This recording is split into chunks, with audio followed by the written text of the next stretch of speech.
Gustav and Emily stepped out of the car on the side of a deserted forest road.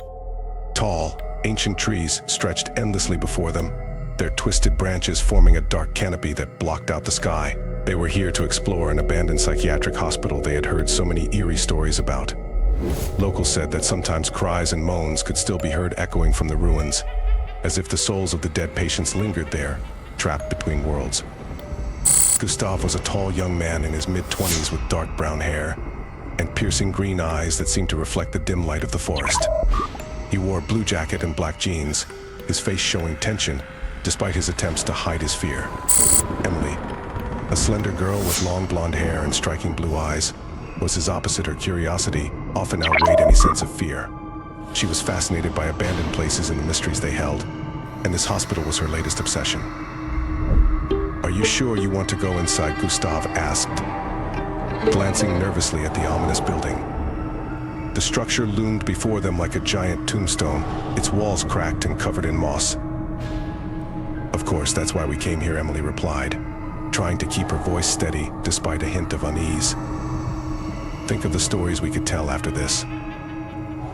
They approached the entrance, where the door barely hung on its rusty hinges. A faded sign above it read saying Mary's Asylum, the letters almost obscured by years of dirt and grime. Gustav pushed the door, and it let out a piercing creak, as if warning them of the danger inside. They exchanged a glance, then stepped in together. Inside the hospital, the darkness swallowed them whole. The air was damp and carried a musty, decaying scent that clung to the walls like an old memory. The floors were littered with broken glass and debris, and the sound of their footsteps echoed down the long, empty corridor. Strange graffiti covered the walls, along with symbols neither of them could recognize: circles, crosses, and jagged lines that seemed almost alive in the dim light. "Look at this," Emily whispered, pointing at a large drawing on the wall. It was a crude depiction of a human figure surrounded by strange, spiraling symbols. "It looks like some kind of ritual." "We shouldn't stay here long," Gustav muttered, his voice hushed. He couldn't shake the feeling that they were being watched. "This place doesn't feel right." Just as he finished speaking, a soft whisper drifted through the corridor, like a voice carried on the wind. It was faint, almost unintelligible, but it sent a chill down their spines. They froze, listening intently, but the whisper seemed to vanish into the walls. "Did you hear that?" Emily asked, her eyes wide. It was probably just the wind. Gustav lied. Though he didn't believe his own words, his heart was pounding in his chest, and he could feel the cold sweat on his palms. They continued deeper into the hospital, the light from their phones casting long, twisted shadows. The further they went, the more the building seemed to change. The walls, once covered in grime, now seemed to pulse and breathe, as if the very structure of the place was alive. When they reached a door at the end of the corridor, they heard it again, a low, mournful moan, like someone crying out in pain. It was coming from behind the door. "Should we open it?" Emily whispered, her voice trembling now. "We have to," Gustav replied, though every fiber of his being screamed for him to turn and run. He reached for the handle and pushed the door open slowly. It creaked, revealing a small room bathed in an unnatural, pale light. The room was empty except for an old desk in the center. Papers were scattered across it, and a thick layer of dust covered everything. Emily stepped closer, drawn by the sight of a dusty folder lying open. She reached out and flipped through the yellowed pages. "These are medical records," she said, frowning.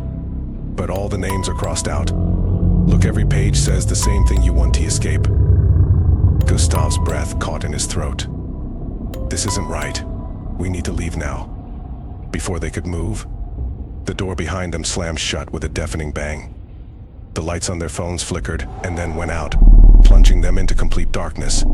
The air grew colder, so cold that they could see their breath misting before their faces. The silence was broken by a chorus of whispers, louder now, almost like a chant. It came from all directions, surrounding them. Emily grabbed Gustav's arm, her nails digging into his skin.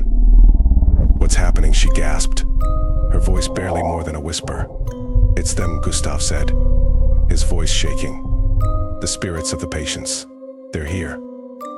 As if in response, the shadows in the room began to shift, taking on vague humanoid shapes. Their eyes were blank, white voids staring straight at the couple. The whispers turned into a cacophony of voices, filled with sorrow and malice. "Run," Gustav shouted, pulling Emily toward the door. They crashed against it, pushing with all their strength, but it wouldn't budge. It felt as though an invisible force was holding it shut.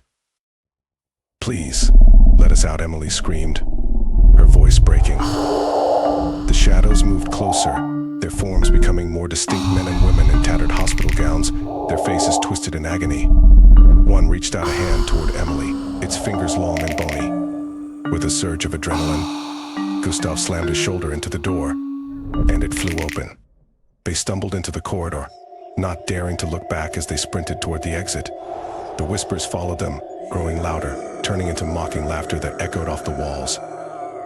They burst through the front door, gasping for air, and slammed it shut behind them. Outside, the air was cold and sharp, but it felt like freedom. They paused for a moment, catching their breath, before looking back at the building. It was gone. In its place was nothing but an empty clearing surrounded by trees. The grass where the hospital had stood was charred and blackened, as if scorched by fire long ago. Gustav and Emily stood in stunned silence, their minds struggling to process what they had just experienced. "Did that really happen?" Emily whispered, her voice trembling. Gustav nodded slowly, unable to speak. He knew they had escaped, but he also knew that the shadows of St. Mary's Asylum would haunt them forever. They turned and walked back toward their car, the forest behind them silent once more. But as they reached the road, a faint whisper carried on the wind, almost drowned out by the rustling leaves. "You won't escape."